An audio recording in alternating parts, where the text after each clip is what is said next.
தூங்கி எழுந்து காலையில் கதவை திறந்தவுடன் இந்த ஜாதி மல்லிப்பூக்கள் சிரிச்சுக்கிட்டே நல்ல மணமாக நம்மளை வரவேற்குதுங்க. பால்கனியில் வச்சிருக்க இந்த ஜாதி மல்லி கொடி நல்ல அழகாக வளர்ந்து எவ்வளோ அழகாக பூத்திருக்கு பாருங்க. இந்த பூக்களோட நறுமணம் இந்த பால்கனி முழுவதுமே ரொம்ப அழகாக பரவி இருக்கு.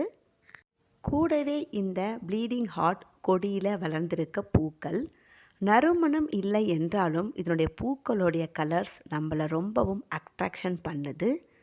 ரொம்ப அழகாக ஒயிட்டும் லைட் பிங்க்கும் இளஞ்சிவப்பும் கலந்து அழகாக கொத்து கொத்தாக பூத்திருக்குங்க. இந்த சந்தன மல்லி பூக்களும் கொத்து கொத்தாக பூக்க ஆரம்பிச்சிடுச்சுங்க.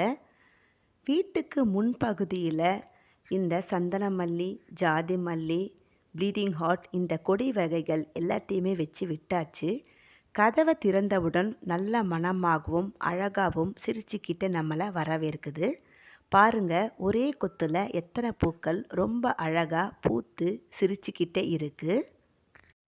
இந்த சேஞ்சிங் ரோஸ் மொட்டுக்களும் கொத்து கொத்தாக வந்திருக்கு. ஒரே கொத்தில் கிட்டத்தட்ட ஒரு 8 பூக்கள் இருக்குது. பூக்களுக்காக வெயிட் பண்ணிக்கிட்டு இருக்கங்க.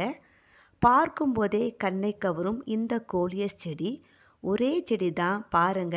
டார்க் மெரூன் கலரும் ப்ரௌன் கலரும் சேர்ந்து ரொம்ப அட்டகாசமாக அழகாக வளர்ந்து நிற்குது. வீட்டுக்கு முன்னாடி நிற்கிற இந்த சீத்தாப்பழ மரம் நிறைய பிஞ்சுகளோடு இப்போ காய்கள் நல்லா முத்தி பழுக்கவும் ஆரம்பிச்சிடுச்சு. ரொம்ப குட்டியாக இருந்தாலும் நல்ல சுவையான பழம். இந்த வீடியோ பிடிச்சா லைக் பண்ணுங்கள். தேங்க்யூ.